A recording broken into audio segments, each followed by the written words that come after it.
All right, welcome to the new JFK show number 221, and we're as happy as we can be to have Mr. Hugh Clark.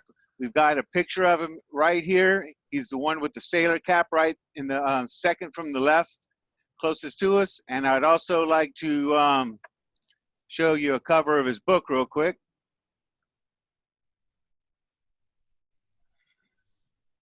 All right, and we'll I can see you very clearly.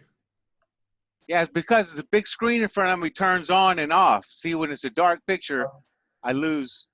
Very good, very good, very good. Leave that up there, Gary. Just yeah, this is his book, Betrayal, and we're very honored to have witnesses, especially lately, that are very close to the assassination. And I know you have a great story to tell, and we'd like to welcome you to the show. And I'd like to also hand over the reins to Larry and have him introduce you a little bit more.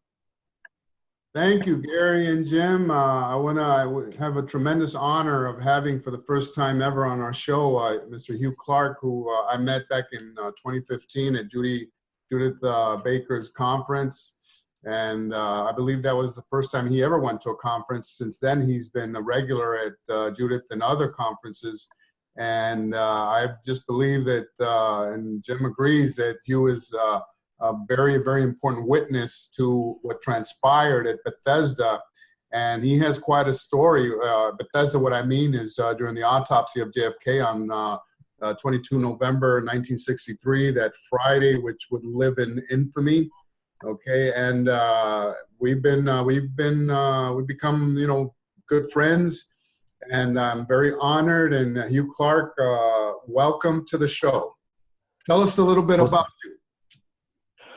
Well, Larry, as you know, I went into the Navy at 17. I had to trick my father, who was a pastor at the time, and I had to trick him into signing me into the military because I was too young to go into the service at 17. But once I got in there, I went to boot camp in Great Lakes, Illinois, and enjoyed it so much, the marching and the rifles and the guidon, and really enjoyed myself in boot camp. Enjoyed it so much that when I was asked to go to Washington, D.C. to be in the honor guard, I didn't even know what that was, because I really intended on going to school in Great Lakes, Illinois. But once I found out that they were located in Washington, D.C., and my company commander said, hey, you'll be able to go home every weekend, that really inspired me to go to the honor guard, not even knowing what it was or what they did. But once I got there, I had the privilege of being a pallbearer, not just for regular funerals, but, admirals, captains, whoever passed away. And I was so reminded today watching Bush 41, President Bush 41, being buried today, or being having his funeral televised today, that I got choked up a couple of times just watching, the service being carried out, and knowing that 55 plus years ago, I had that same privilege of carrying the commander-in-chief to his final resting place. And it's a sight to behold. And it's not just for presidents, Larry. It's for any veteran who served honorably. They're afforded that same privilege of having a military funeral, and it was just an honor for me to be part of that ceremony. How long were you doing that up until 22 November? Months, a year? It's interesting to know. I went there in November of '62.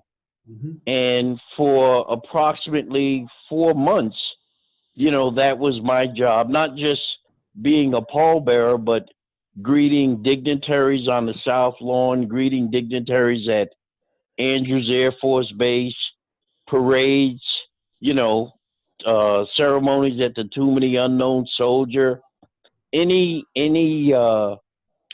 ceremonial duties that took place in the military district of Washington, we were a part of. But at a point, the person that was in charge of the pallbearers was leaving, being shipped out, and I had worked very hard as a pallbearer, and I was promoted to the head of the pallbearers in the Navy. And it was my responsibility to train and carry out funerals at Arlington and any presidential honor guard duties at the White House, the South Lawn, greeting dignitaries coming into D.C. So that was my primary responsibility at the time. How did you feel as a young African American being in that position? Because we're talking about civil rights.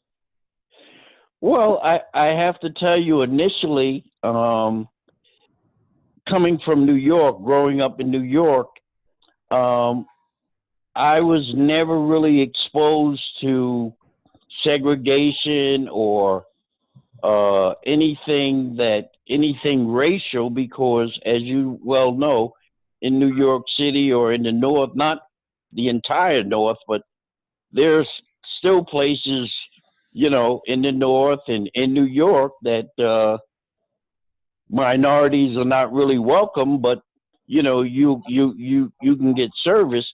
But during that time, I was treated very respectfully, and it may have been the fact that I was wearing the uniform of the United States military. But I didn't feel any different. It wasn't until I left Washington that I really experienced prejudice. So where did you go, Hugh, that occurred, the experience of discrimination? Well, when the day after we buried President Kennedy, I was waking at 5:30 in the morning, was told to pack up, that I was being shipped out. Right. And it really wasn't my time to leave, so it was a surprise. But, I packed up. I was supposed to go home for 30 days leave, and then would have to catch a ship to go overseas. But I went home. I was home for 2 days.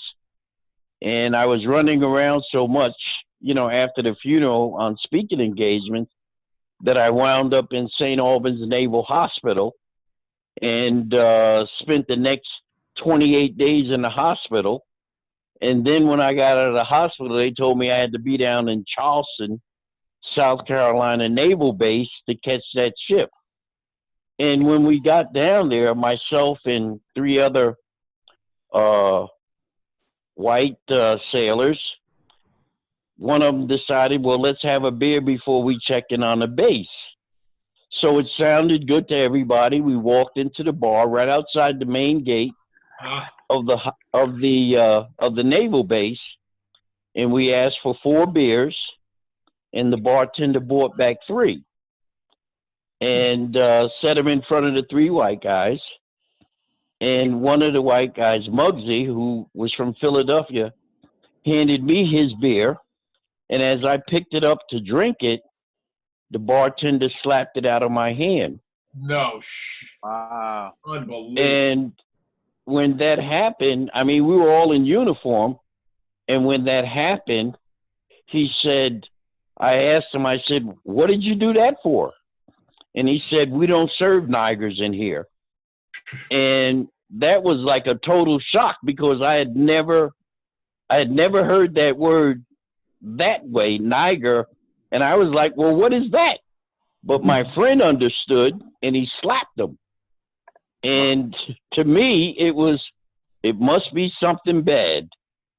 And we started fighting in the bar, and all of a sudden we heard the sirens, and in the distance, and we grabbed our sea bags and started running for the main gate, which was about 25 yards away. And as soon as we got on the base, 5 state trooper cars pulled up to the gate, and the Marines were on the gate.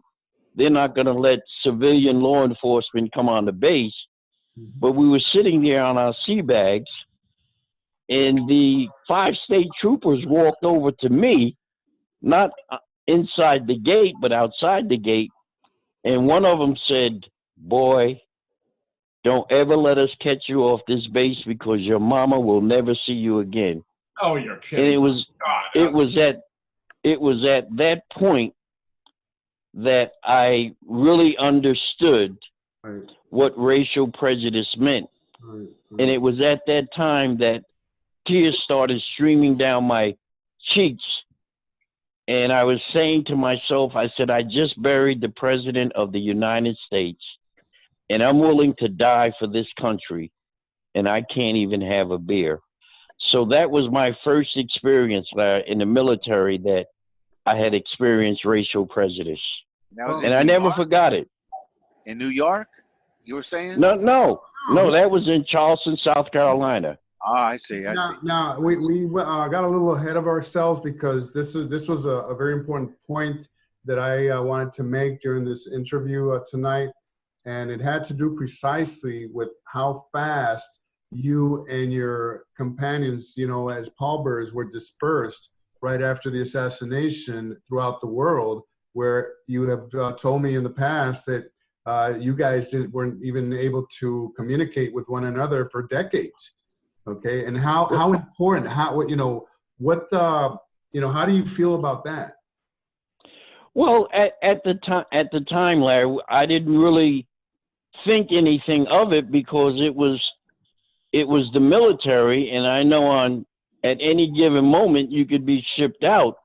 But it was just strange that at the time I didn't realize that the other military guys, the other casket team members, had also been shipped out, unbeknownst to any of us.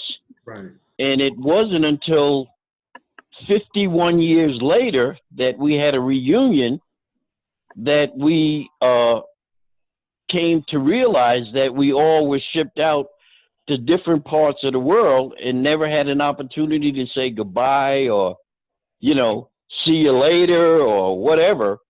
And that's when we really found it weird that, why all of us?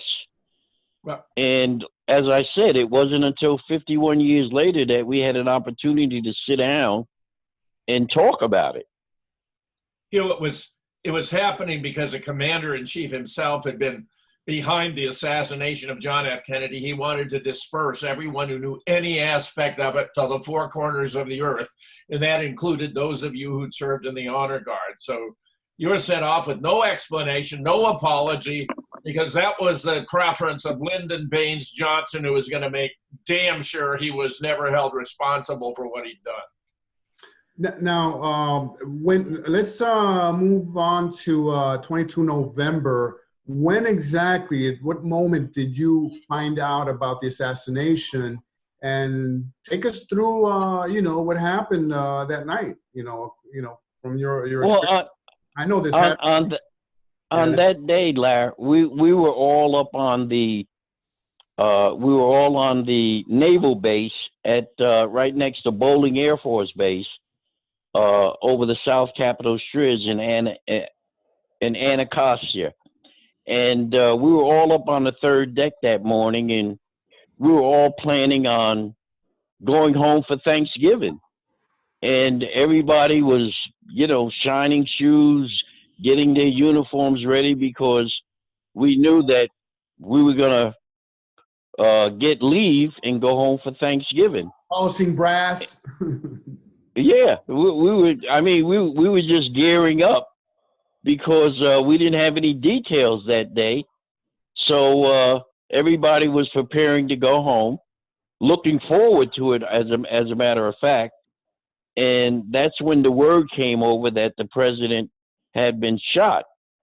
But at no point, or up until that point, we didn't think that it was that serious because he had not expired at that time.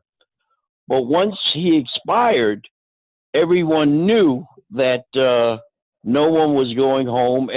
Every base in the world, military base in the world, had went on full alert because we had no idea whether or not it was a conspiracy, whether another country had been involved.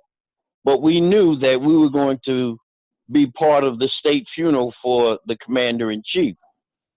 And while we were watching television, people went into high gear because we didn't know what part we were going to play. And it was at that time that the commander of the honor guard over the PA system uh, called my name and told me to report to the guard office. And I went down in my skivvy shorts. Everybody knows those. That's short for underwear in the military. I went down to the office and he said, "Hubie," he said, I want you to saddle up." I didn't ask, where am I going? What am I doing? I just went and put on my dress blues. He told me to go down on the quarterdeck, which is like the main entrance of the administration building where we were housed. And I waited 10 minutes later. The military police pulled up, said, "Hubie, get in the car." I got in the car, didn't ask where we were going. And the next thing I know, we were pulling up into Andrews Air Force Base. It was like a military fortress, Larry. It was military, fully armed. Nobody was getting through the gates other than military personnel, news media. And as we pulled up onto the tarmac, Air Force One was uh, coming down the runway, and I was told to report to Lieutenant Samuel R. Bird. I reported to him. He said, "Okay, this is my A team." He said, "The B team is up on the elevated truck." He said, "When they remove the remains from Air Force One, as it comes down, when it hits the ground," he said, "my A team will recover the remains and we will place it in the ambulance, and then we will board in helicopter to Bethesda Naval Hospital where the autopsy was going to take place." And anybody that witnessed that event knows what transpired when the elevator truck came down with the remains of the commander in chief. As we proceeded forward to remove the remains, as we started taking it off the elevator truck, it was almost as though we were mugged by Secret Service, FBI, other civilians, and it was at that point where we almost dropped the casket onto the tarmac. And if that had happened, we would have really known who or what was in the bronze casket. But once we recovered the casket, we placed it in the naval ambulance and we boarded the helicopter and shadowed the motorcade from Andrews Air Force Base to Bethesda Naval Hospital. And at no point during the trip from Andrews to Bethesda did the motorcade ever stop, did it ever pause. And it was only when we neared Bethesda Naval Hospital, 10 minutes before arriving, we jumped ahead so we would be in place when the motorcade pulled up. So as we got off the helicopter, we jumped into a pickup truck, which brought us around to the right-hand side of the administration building where the morgue was located. So we were in place when the motorcade pulled up from our right, and it wasn't until the motorcade stopped, the lieutenant instructed us on the helicopter that we would not move on the ambulance until Jackie and Bobby were inside the administration building. Once that occurred, as we proceeded to move on the ambulance, we were rushed by, it seemed like hundreds of photographers, light bulbs was going off, and the ambulance jerked forward. And we thought that at the time that the ambulance was just pulling up to get away from the photographers, the news people. So we hesitated for a moment, and once the ambulance stopped, we then proceeded forward, at which time the ambulance sped off. And we hesitated for a couple of minutes, and the lieutenant realized that the ambulance wasn't stopping, and he ordered us back into the pickup truck, where we proceeded to chase the ambulance around the grounds of Bethesda Naval Hospital. Now, before I just want to interject here before you continue. You mentioned, just hold that thought, about what could have been in the bronze casket when it was almost dropped. Was there any doubt in your mind, that there could have been, something going on there at the time?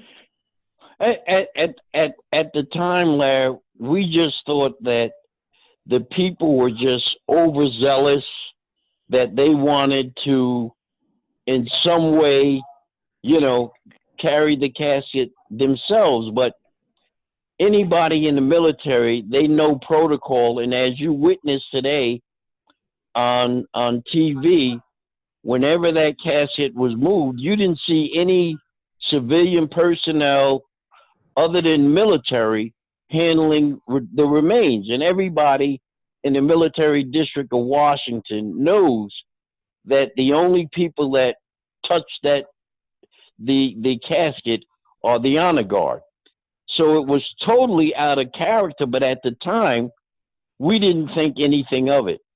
And as a matter of fact, when we got on the helicopter, the lieutenant spoke to Major General Wheel and told him what had taken place, and explained to him that we could not be interfered with in the future. And the general stated that that would not happen again. Okay. Now, what time do you estimate that you all got to Bethesda? It was approximately, I'd say, Larry, approximately 7:15, 7:20. Yeah, you've maintained that. Larry? Yeah, no, go ahead. Yeah, it was approximately. Now, nobody was looking at time, or I'm just giving you an approximation, from the time it arrived at Andrews, and the ambulance and the helicopter, the motorcade. I'm just going by, what was in the final report written by Lieutenant Byrd.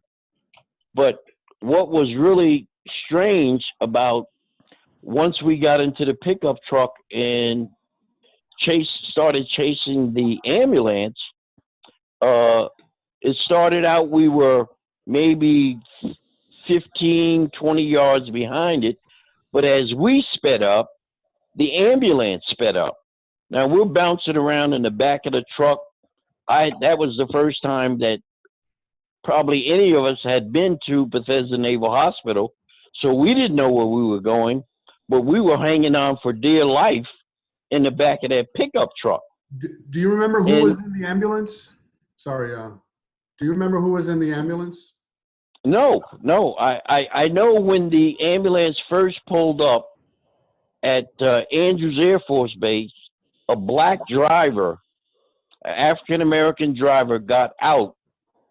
And that was the only person we saw get out of the ambulance. But he wasn't the same person that got back into the ambulance. It was a white Secret Serviceman or FBI agent, but it wasn't the same individual that got out. But once it pulled up, the same individual that drove from, or that got in at Andrews Air Force Base, was the same person driving when it got to Bethesda Naval Hospital. So we're in the back of this pickup truck and we're chasing this ambulance. And at one point, the ambulance driver, who was ever driving it, turned off the lights. So we had no idea of where the ambulance turned, where it went. So we went back around to the back of the hospital where the morgue was located, and there was no ambulance. There was one Navy corpsman on the loading dock. The lieutenant yelled out, "Did you see an ambulance go by?" He just threw up his hands and yelled, "No." So you completely lost track of it. You completely lost track of it. We lost track of it. We lost it, or it lost us. Let's just say it lost us. We came back to the front. There was no ambulance in front. We went the same route that we had traveled the first time, came all the way around to the back of the hospital, back to the loading dock, no ambulance. We came back to the front, no ambulance. We took the same route. And on the third pass, when we came to the back of the hospital, the ambulance was sitting there. And the only person that was with the ambulance was General Godfrey McHugh. Now, again, Larry, we didn't think anything of it. We just thought that they were trying to get away from the photographers and whoever else wanted pictures. But again, we didn't think anything of it. We jumped out of the pickup truck. We formed up. We removed the remains. And again, General Godfrey McHugh interfered with us, but we were able to get it up to the loading dock, through the doors on the loading dock platform. We placed it on a dolly and wheeled it into the anteroom of the morgue. Now, there are two sets of doors. The first set of doors off the hallway is what they call the anteroom, where they store, the remains of people waiting for autopsy or waiting to be picked up by funeral directors for burial. But we were not allowed to go into the second set of doors, which enter into the actual morgue. We were stopped at the second set of doors, and we were told to stand guard and make sure that no unauthorized personnel entered the morgue, which we did. Now, during that time outside the morgue, I'd say after all was said and done, it was probably approximately 7:45 to 8 o'clock. The only other casket that went into the morgue that night that we observed was the mahogany casket that came from Guller's Funeral Home. But during the time we were standing guard, Bud Barnum and myself, Bud was from the Coast Guard, I was from the Navy, and we had 4 other individuals from the Joint Casket Team, 2 Army, 2 Marines, or 1 Marine, 1 Air Force, 1 Coast Guard, and that gave us 6 individuals. We were all standing guard. We were taking turns standing guard outside the door. At one point, when we held the door open for Admiral Berkeley, who was the president's personal physician, Bud and I were able to observe the president from the waist up in the morgue before they had actually started the autopsy. It was about 5 to 10 seconds that we were able to look in. And the lieutenant at some point was going in and out of the morgue, and he came out and he asked all of us, he said, "Does anybody want to go in and say goodbye to the commander-in-chief?" And we all declined, because I don't think any of us at that time had ever observed an autopsy taking place, and none of us wanted to really go in there and watch. But at a point in time, Larry, there was, I guess it came to about 4 o'clock in the morning that we had been standing guard out there all night. People were coming in and out, military officers, radiology people, that were taking X-rays of the president's remains, and it wasn't until 4:30 or 4 o'clock that the president had been placed in a mahogany casket. And when he came out of the morgue, we placed the American flag that should have been on the casket when it came off Air Force One, or from the time it was placed in Dallas at Parkland Hospital, it should have been placed on the casket. But the lieutenant was very upset because he was a stickler for protocol, and he knew that a flag should have been placed on a coffin. So we placed the flag on the coffin, and we transferred the remains to the ambulance, naval ambulance, again, and the motorcade went from Bethesda Naval Hospital to the White House, where we boarded in and placed it in the East Room to lie in state. I'm sure Jim wants to jump in here, but before he does, I just want to, make the comment that that there are theories and there have been books written about the possible arrival of the body well before the time where you guys got involved, and that the body could have made a detour to Walter Reed Hospital for a preliminary examination and possible surgery to the head and that kind of thing. And I'm sure that Jim might want to comment on that, and maybe you can also give your perspective on that theory. Jim?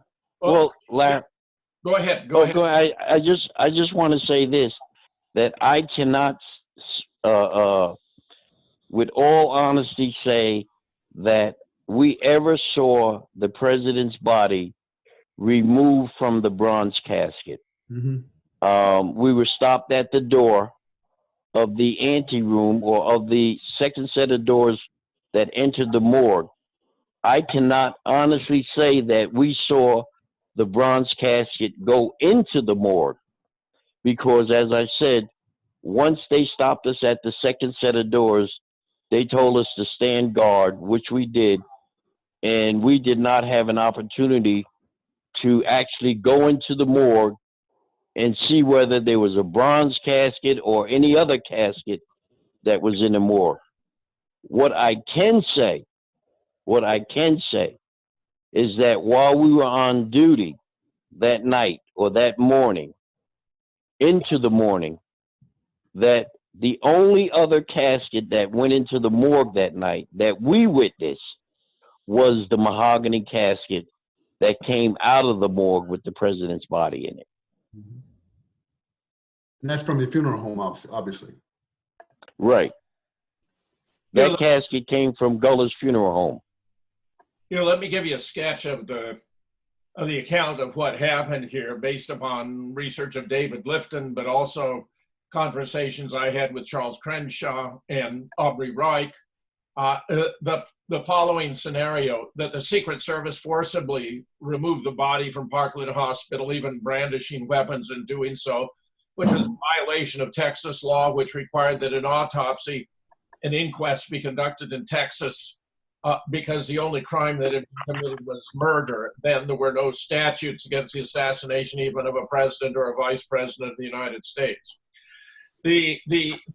Before it was loaded into the casket, however, Charles Crenshaw was among those in trauma room number 1, and he was in fact the last physician to observe the president's body when it was wrapped in sheets and placed in the bronze ceremonial casket, where Aubrey Reich, the ambulance driver, assisted in raising the body. Charles, among his last actions, was to close the eyes of the president, and then helped to put him, wrap him in sheets and put him into the bronze ceremonial casket. It was then loaded into the hearse, driven by Aubrey Reich, out to Love Field, where it was loaded aboard Air Force One. Now, it appears that while Lyndon Johnson was being sworn in, which was an unnecessary act, but when he insisted that Bobby Kennedy had directed be conducted, which was a fabricated story, that the body was taken out of the casket and put inside a body bag in a compartment there at the back of the plane, which is well known to those familiar with the aircraft, but not to those who are not. So most would be completely unaware that while the bronze ceremony of casket was being offloaded at Andrews Air Force Base with Jackie and Bobby and so forth, and all eyes of the world were focused upon it, the body was in fact being removed the opposite side of the aircraft into a helicopter. In some of the footage from Andrews, you can actually hear the sound of the helicopter in the background. Now, it appears that it was flown to Walter Reed, where the best forensic pathologists in the military were located in order to remove bullet fragments from the body, since it would have been very inappropriate had there been different calibers of bullets. It appears that different shooters were using their own preferred ammunition, though I'm certain of at least two who were using Mannlicher Carcano ammunition. One, Harry Weatherford, firing from the top of the county records building, used a 30-06 to implant a Mannlicher Carcano bullet in the back of Jack Kennedy, 5.5 inches below the collar, just to the right of the spinal column, only entered about the second knuckle of your little finger with no place of exit, using a plastic collar known as a sabot. Jim Mars and I discussed this. We agree about it. He talked about how the sabot would later be in the possession of a Black Panther whose home would be raided, and the only thing that was taken in the wake of the raid was the sabot. Now, then the body was put into the body bag and inside a pinkish gray shipping casket in the back of a black hearse. That the black hearse was driven to the back of the morgue, and there it was offloaded. Meanwhile, Jackie was coming with a huge entourage at a gray Navy casket, where she was actually riding inside the casket with John F. Kennedy, such that the body was already in the morgue undergoing autopsy. Gerald Custer, the radiation technician, for example, wrote to me and told me directly how he was headed upstairs to have x-rays that he had exposed that had not yet been developed in the company of a couple of Secret Service agents.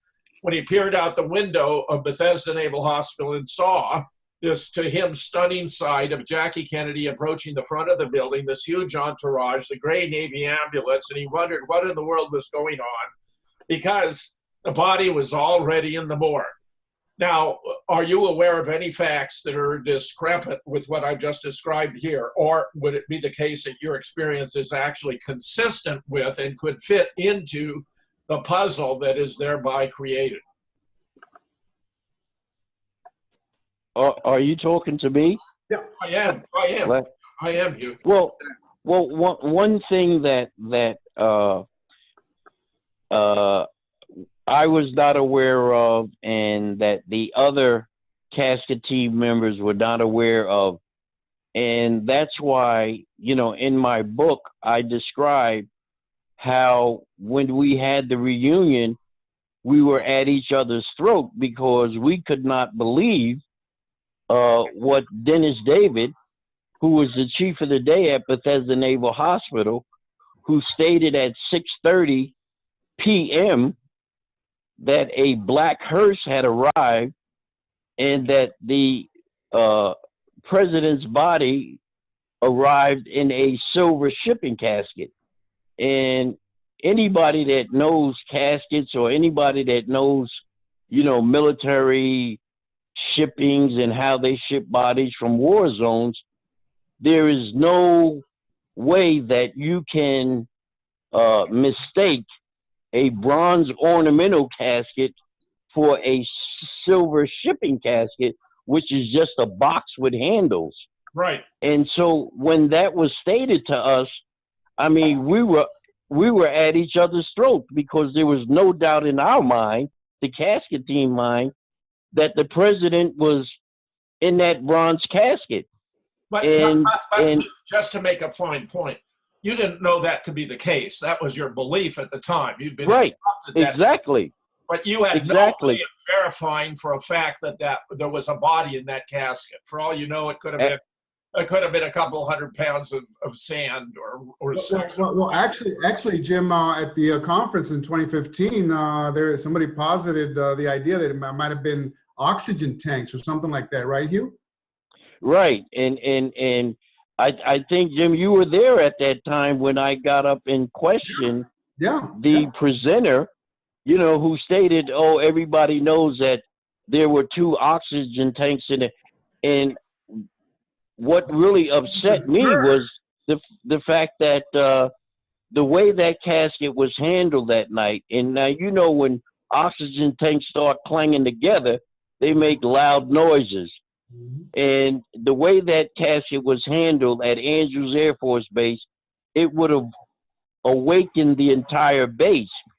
But one of the other things that really stood out to me, Jim and Larry, and the audience, was that there was no way that Jackie and Bobby would have gotten into that Navy ambulance with the bronze casket if they had any idea that the president's body was not in that casket.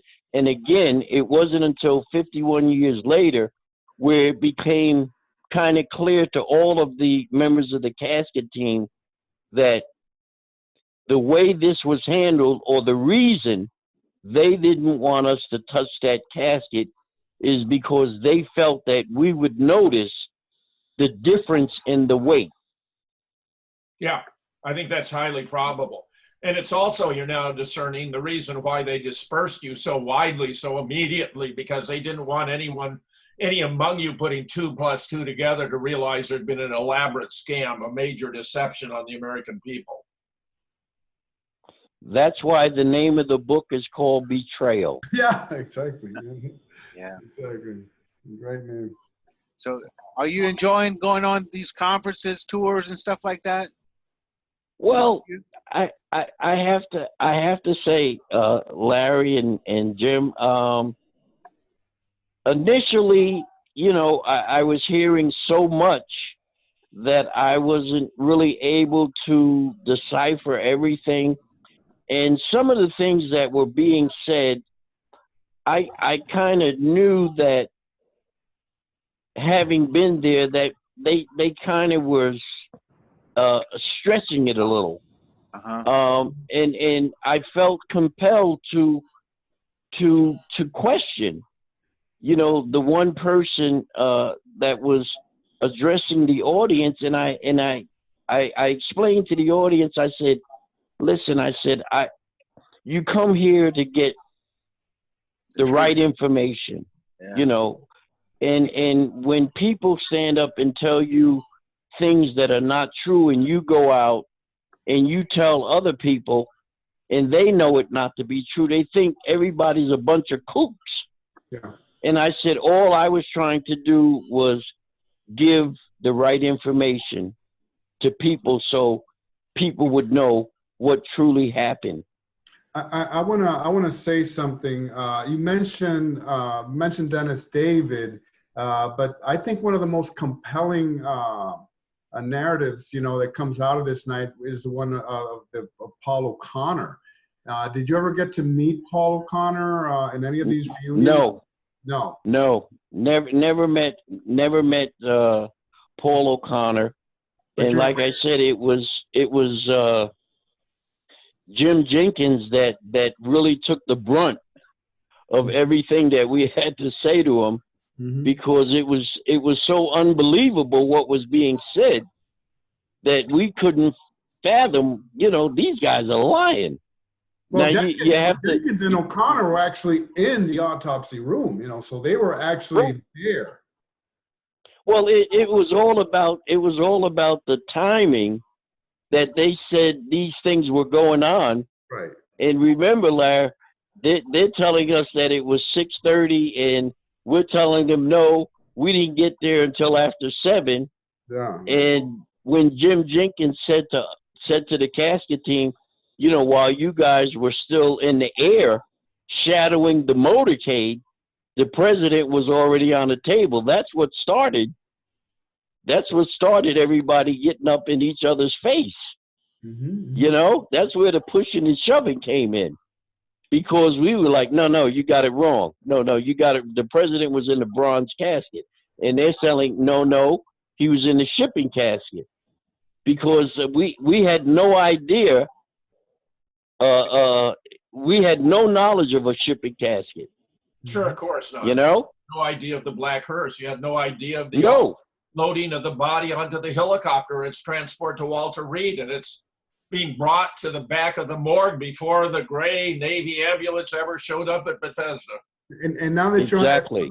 since you're on that subject, Jim, I don't know if you saw Rick Russo's presentation where one of the images that he presented were precisely at Andrews Air Force Base, where it appears that one of those photographs was obfuscated to hide the offloading of the other casket on the other side, you know, where it was picked up by the other helicopter.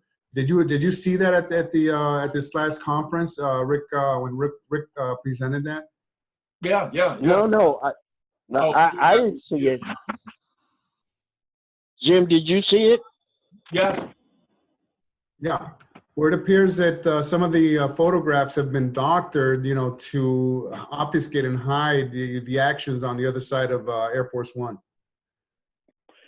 One of the things, Larry, and I know you know this, and I know Jim knows it, that when you're in military formation and you're at attention, I don't think you will ever see anybody in the military formation with wandering eyes, with it turning around, looking, seeing what's going on around them. They're looking straight ahead at the back of the guy's head in front of you.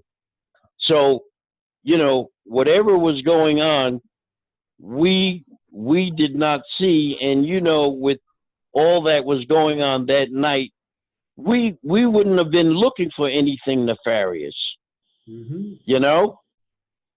But well, you're under orders, obviously. Yeah, if I you know, knowing how the military is and knowing how proud we were of being a part of it, we still probably would do the same thing, you know, not looking around, not wandering eyes. We would be looking straight ahead because at such a time we wouldn't even be thinking of anything nefarious going on, Larry. Well, yeah, this has been a fascinating interview, Jim and Gary. I just wanted to ask Hugh. Hugh, what would your message be to the younger generations, you know, the high school and college students that appear that this event has taken, you know, backstage, you know, is something that is almost forgotten? Knowing what you know and what we know about how important this is and how history has evolved, you know, since November the 22nd. What would your message be, you know, to the younger generations coming up who want to get involved, who want to at least, you know, study the case? Because we feel that this is something that is starting to become more history. And in our opinion, and the people that are in this and go out to all these conferences, this is something that is really still, you know, very, very important in you know, historic wise. Any thoughts on that?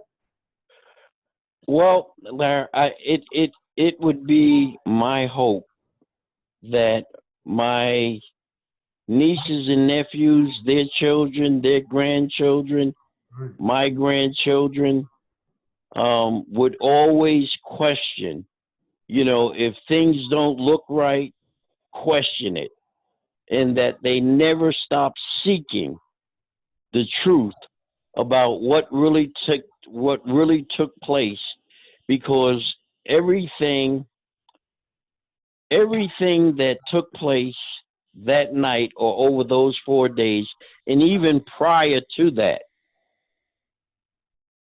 I just feel that the American people were not told the truth. And I'm going to mention a name, Larry, Abraham Bolden. Of course. When I met Abraham Bolden and he told his story to me, that's when it really hit home to me that everything is not on the level. Absolutely. It's not the government but it's the people running the government. And whenever you can question, whenever something is not clear to you, be man enough, woman enough to ask those tough questions and have things explained to you to your satisfaction, where you can make a sound decision as to whether or not something took place or did not take place. Because what we've been told after all these years by people in the government is not the truth. Amen to that. And it's my hope that one day, maybe I hope in my lifetime, that the truth will come out. Amen to that. I think, well, I think you've contributed to the truth coming out to you. I think we know about 95% of the truth already, in that this is a very important element of it, because it was a deliberate effort to confound the public by misdirection, by focusing on the bronze ceremonial casket, the gray Navy ambulance, when in fact the body was completely elsewhere and already undergoing autopsy in the morgue when the official entourage arrived. So I congratulate you for everything you've done in coming forward. I think you've been an exemplary American citizen and speaking the truth as you know and have lived it, Hugh. And I'm very, very proud that we have been able to feature you here with us tonight. Absolutely. And I would like Hugh to tell our audience, where they can obtain his book, okay? Because it's a tremendous book. I know that, the public will be very, very interested in getting more details about Hugh Clark and what he experienced that night. Well, all you have to do is go on Amazon and just look for Betrayal, Hugh Clark, and William Matson Law.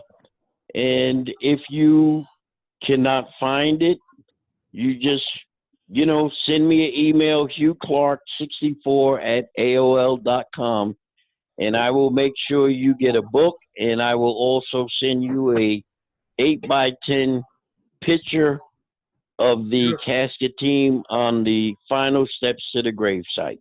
Beautiful. Yeah. And it'll only cost you $20. Beautiful. All right. Yeah, Mr. Clark. Thank you. Congratulations on your book, and we're very glad to have had you here tonight. Yeah. This has been one of a great show here tonight, Jim, I must say. Yeah, I just wanted to say that I think it's a great thing to say that we hope that our youth develop critical thinking skills, because I think it's something that's been lost in the current generation, and people don't use their critical thinking skills as often as they should. And you're saying you want the truth to come out. That's why we're on show number 220, and that's why we have guests like you, Mr. Clark. And we very much appreciate you being on the show. An extreme pleasure. It was my pleasure.